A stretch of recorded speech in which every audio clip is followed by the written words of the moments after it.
Hey guys, Luftangreifer here as always, and welcome to my Contract Wars Player's Guide. In this episode, we'll be covering the basic tactic you should take in Old Sawmill team elimination, along with a set of loadouts specialized for Silent Assault. So without further ado, let's take a look at our first primary selection.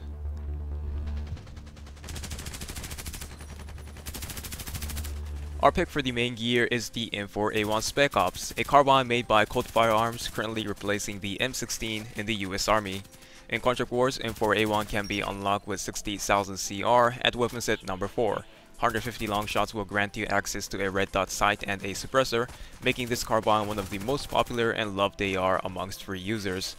Looking at the stats with the 3 basic skills unlocked, those are the plus 15 damage from Assault, plus 25 accuracy from Sniper, and minus 22 recoil in the Destroyer, your M4 should look something similar to this.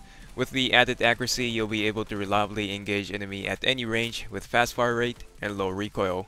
Although this doesn't mean that you can go Rambo style and expect to get a pro kill, the low base damage of the M4 will give you a hard time when facing enemies at close range, especially against SMGs, shotguns, and non-silenced ARs.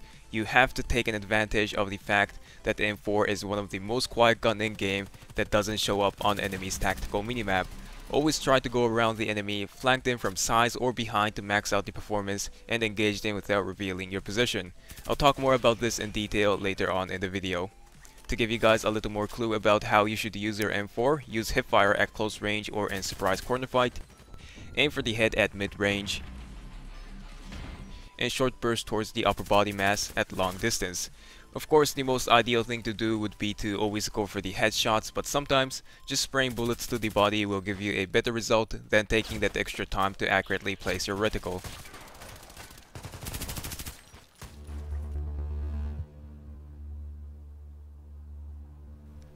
Moving on to our secondary selection, we'll be using the brand new Colt M1911 semi-automatic pistol. It is a very costly item set at 150,000 CR, so you guys are free to pick whatever you prefer from the lower tier weapon set.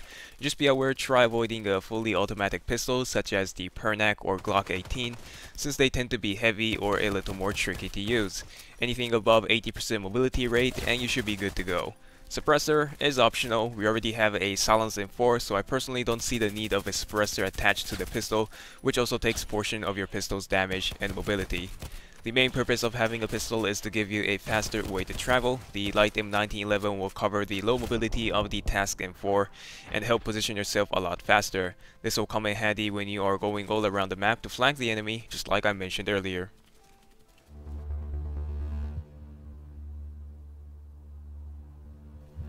Apparently, according to the intelligence reports, Old Sawmill is a reserved command center of the Terra Group labs with autonomous ACS.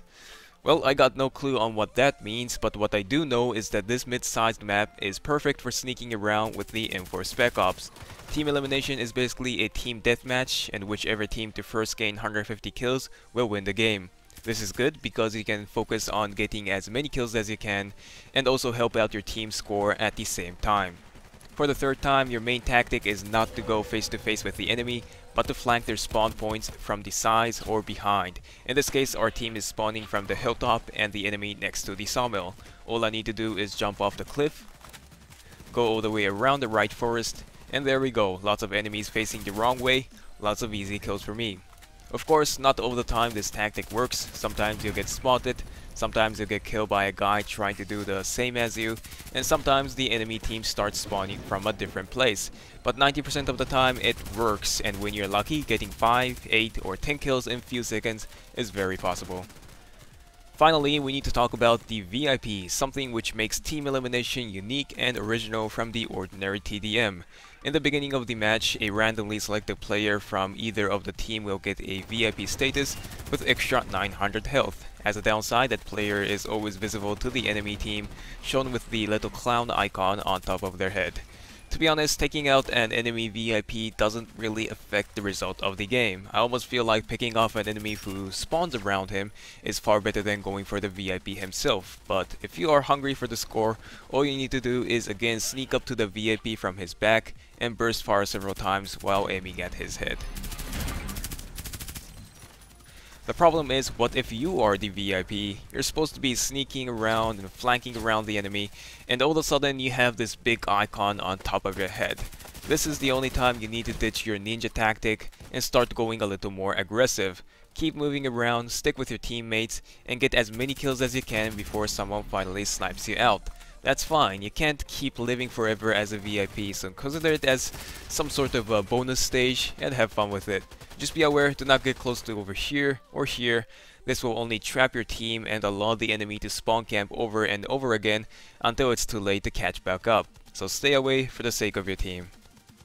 I hope this guide will aid you in some way. I did talk in behalf of the M4 and this particular map, but the tactic I mentioned in this video can be also carried out in different maps with a suppressed gun.